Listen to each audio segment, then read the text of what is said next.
இந்தியாவில் ஹிந்து பாப்புலேஷன் எவ்வளோ இருந்தது, இப்போ எவ்வளோ இருக்கு, முஸ்லீம் பாப்புலேஷன் எவ்வளோ இருந்தது, இப்போ எவ்வளோ இருக்கு, இதெல்லாம் சொன்னா கான்ட்ரவர்சி ஆகும் என்று தெரிந்துதான் அமித்ஷா சொல்லியிருக்காரு.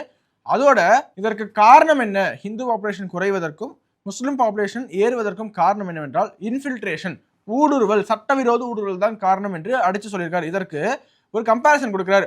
ஃபர்ஸ்ட் பாருங்க, 1951 சென்சஸ் படி இந்தியாவில் ஹிந்து பாப்புலேஷன் என்பது 84.1%, முஸ்லிம் பாப்புலேஷன் 9.8%. 1971ல ஹிந்துஸ் 82.62%, முஸ்லிம்ஸ் 11%. 1991ல ஹிந்துஸ் 81%, முஸ்லிம்ஸ் 12%. 2001ல ஹிந்துஸ் 80.5%, முஸ்லிம்ஸ் 13.4%. 2011ல ஹிந்துஸ் 79%, முஸ்லிம்ஸ் 14.2%. ஸோ 1951ல 84.1% இருந்த ஹிந்து பாப்புலேஷன் 2011ல 79% குறைஞ்சிருக்கா.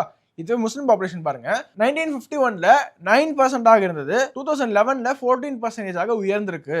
இதுக்கப்புறமா 2001 to 2011 இந்த 10 வருஷத்துல பாத்தீங்கன்னா ஹிந்து பாப்புலேஷன் growth ரேட் எப்படி இருக்கு, முஸ்லிம் பாப்புலேஷன் growth ரேட் எப்படி இருக்குன்னா, ஹிந்து பாப்புலேஷன் growth ரேட் 16%, முஸ்லிம் பாப்புலேஷன் growth ரேட் 24%. ஆனா இந்த டிஸ்பாரிட்டி ஏறிக்கிட்டு போயிட்டே இருக்கு இல்லையா, அதற்கு காரணம் ஊடுருவல்காரர்கள் தான் என்பதை அமித்ஷா சொன்னதோடு மட்டும் இல்லாமல் இவர்களுக்கு எதிராக, இந்த ஊடுருவல்காரர்களுக்கு எதிராக அரசாங்கம் ஒரு ஃபார்முலாவை முன்னெடுத்திருக்கு.